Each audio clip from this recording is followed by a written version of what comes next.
ബഹുമാന്യനായ തൃശ്ശൂരിൻ്റെ MP ശ്രീ സുരേഷ് ഗോപി അദ്ദേഹം ഇന്ന് തൃശ്ശൂരിൽ പങ്കെടുത്ത ഒരു ചടങ്ങിനിടയ്ക്ക് മാധ്യമപ്രവർത്തകരുടെ ചോദ്യത്തിന് അദ്ദേഹം നൽകിയ ഒരു ഉത്തരം, ആ ഉത്തരത്തെക്കുറിച്ച് ഞങ്ങൾക്ക് പറയാനുള്ളത്, ശ്രീ സുരേഷ് ഗോപി അദ്ദേഹം വോട്ടർ പട്ടികയിൽ നടത്തിയ ക്രമക്കേടിനെ സംബന്ധിച്ച് അദ്ദേഹം മറുപടി പറഞ്ഞത് കണ്ണാടിയിൽ നോക്കിക്കൊണ്ടാണെന്നാണ് ഞങ്ങൾക്ക് പറയാനുള്ളത്. TV-യുടെ മോണിറ്ററിലോ പത്രങ്ങളിലൂടെയാണ് അദ്ദേഹം അത് നോക്കി വായിച്ചത് എന്നുണ്ടെങ്കിൽ ഇത്തരത്തിലൊരു മറുപടി പറയില്ല. അദ്ദേഹം മറുപടി പറഞ്ഞത് കണ്ണാടി നോക്കിക്കൊണ്ടാണ്. അതുകൊണ്ടാണ് അത്തരത്തിലൊരു പ്രയോഗം നടത്താൻ അദ്ദേഹം തയ്യാറായത്. ഇവിടെ പ്രത്യേകം ശ്രദ്ധിക്കേണ്ടത്, ഞങ്ങൾ ഉന്നയിച്ച ആരോപണം എന്ന് പറയുന്നത് ആരോപണമല്ല, അത് സത്യമാണ്. വോട്ടർ പട്ടികയിലെ ക്രമക്കേടാണ് ഞങ്ങൾ ചൂണ്ടിക്കാണിച്ചത്.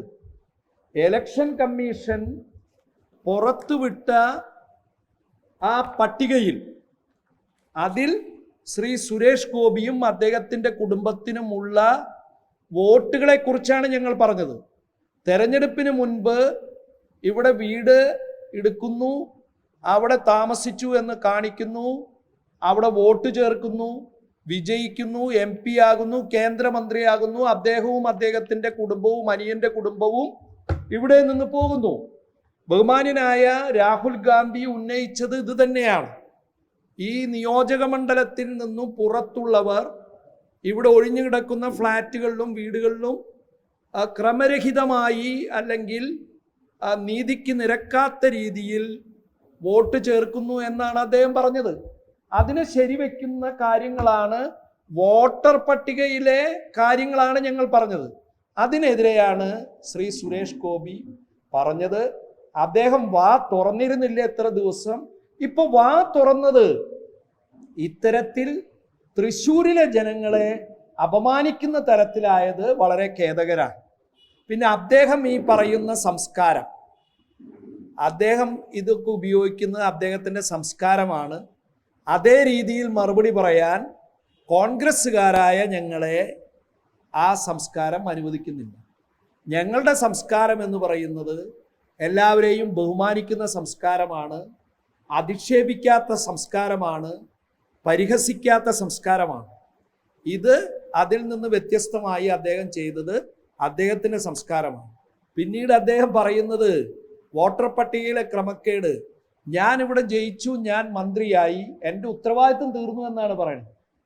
ബഹുമാന്യനായ MP സുരേഷ് ഗോപി കരുതിയത് ഈ ജയവും അതുപോലെ മന്ത്രിയാകലൊക്കെ തെരഞ്ഞെടുപ്പ് പ്രക്രിയയുടെ ഭാഗമല്ല എന്നുള്ളതാണ്. ജനാധിപത്യ നിയമം അനുസരിച്ചാണ് അദ്ദേഹം തെരഞ്ഞെടുക്കപ്പെട്ടതും അതിൻ്റെ ഭാഗമായാണ് MP ആയതും പിന്നീട് മന്ത്രിയായതും. എൻ്റെ ഉത്തരവാദിത്തം കഴിഞ്ഞു, നിങ്ങൾ പോയി സുപ്രീം കോടതിയോടൊക്കെ ചോദിക്കാൻ പറഞ്ഞാലേ, അദ്ദേഹം ഞങ്ങളുടെ ജനപ്രതിനിധി, തൃശ്ശൂരിൻ്റെ ജനപ്രതിനിധി, അദ്ദേഹം ചെയ്ത വോട്ടർ പട്ടികയിലെ ക്രമക്കേടിനെ കുറിച്ചാണ് ഞങ്ങൾ ചോദിച്ചത്. അതിനുത്തരം പറയേണ്ടത് ഇവിടുത്തെ ജനപ്രതിനിധിയായ MP ആയ സുരേഷ് ഗോപി തന്നെയാണ്. മാത്രമല്ല, അദ്ദേഹം തുടങ്ങി വെച്ച ഈ പ്രക്രിയ അദ്ദേഹത്തിൻ്റെ പാർട്ടിയിൽപ്പെട്ട സംസ്ഥാന നേതാക്കൾ, ജില്ലാ നേതാക്കളൊക്കെ ഇവിടെ ഇത്തരത്തിലുള്ള ക്രമക്കേട് നടത്തി എന്ന് കണ്ടെത്തിയിരിക്കുകയാണ്. ആ സാഹചര്യത്തിലാണ് അപ്പോൾ എനിക്ക് അദ്ദേഹത്തിനോട്, ഞങ്ങളുടെ MP എന്ന നിലയിൽ അദ്ദേഹത്തോട് അഭ്യർത്ഥിക്കാനുള്ളത്, ഇനിയെങ്കിലും കാര്യങ്ങൾക്ക് മറുപടി പറയുമ്പോൾ കണ്ണാടിയിൽ നോക്കാതെ, TV-യിൽ വരുന്ന വാർത്തയാണെങ്കിൽ TV-യുടെ മോണിറ്ററോ പത്രങ്ങളിലാണെങ്കിൽ പത്രം വായിച്ചിട്ടോ മറുപടി പറയാൻ ബഹുമാന്യനായ MP തയ്യാറാകണം. അല്ലെങ്കിൽ അദ്ദേഹത്തിന് മാത്രമല്ല, തൃശ്ശൂരിലെ മുഴുവൻ ജനങ്ങൾക്കും അപമാനമാണ് എന്നാണ് ഞങ്ങൾക്ക് പറയാനുള്ളത്. അദ്ദേഹം ഈ പ്രയോഗത്തിലൂടെ തൃശ്ശൂരിലെ വോട്ടർമാരെയും ജനങ്ങളെയും അവഹേളിച്ചിരിക്കുകയാണ്.